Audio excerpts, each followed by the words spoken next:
महाराष्ट्र की सत्ता में रसूख रखने वाले पवार परिवार में सब कुछ ठीक नहीं हो रहा है। शरद पवार ने सार्वजनिक तौर पर अपने नाती और भतीजे अजीत पवार के बेटे पार्थ पवार के बारे में ऐसी टिप्पणी कर दी है जिससे अजीत पवार खासा नाराज हो गए हैं। ये नाराजगी न सिर्फ परिवार में मनमुटाव लाएगी बल्कि सियासत में भी खटपट पैदा करेगी।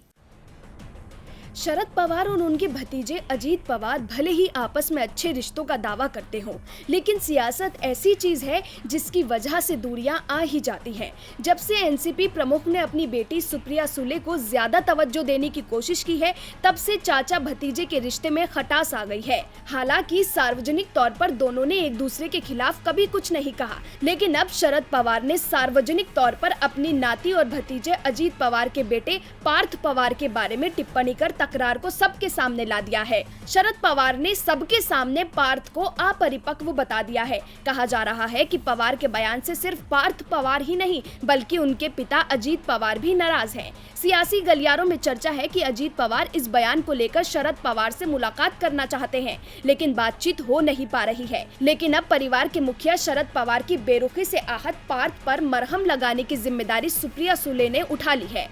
सुप्रिया सुले अजीत पवार से मिलने सीधे मंत्रालय पहुंच गईं। हालांकि उन्होंने कहा कि वो अपने संसदीय चुनाव क्षेत्र बारामती से संबंधित किसी काम के लिए अजीत पवार से मिलने आई हैं। इस मुलाकात को लेकर राजनीतिक स्तर पर चर्चाएं चल रही थी। इसी बीच शाम को पार्थ पवार अपनी बुआ सुप्रिया सुले से मिलने शरद पवार के बंगले सिल्वर ओक पर पहुंचे। इसके बाद कहा जा रहा है कि पवार परिवार में सब कुछ ठीक हो गया है, लेकिन इससे पहले तेजी से ये खबर फैल रही थी कि पार्थ पवार शरद पवार के बयान से आहत हैं और जल्द ही कोई बड़ा फैसला लेने वाले हैं। परिवार में जारी मनमुटाव का फायदा लेने के लिए बीजेपी ने दावा किया था कि एनसीपी के कई नेता हमारे संपर्क में हैं। हालांकि एनसीपी नेता नवाब मलिक ने इस दावे को खारिज कर दिया था, लेकिन पवार परिवार में जारी तकरार न सिर्फ पार्टी के लिए परेशानी का सबब है बल्कि सत्ता पर भी इससे संकट आ सकता है।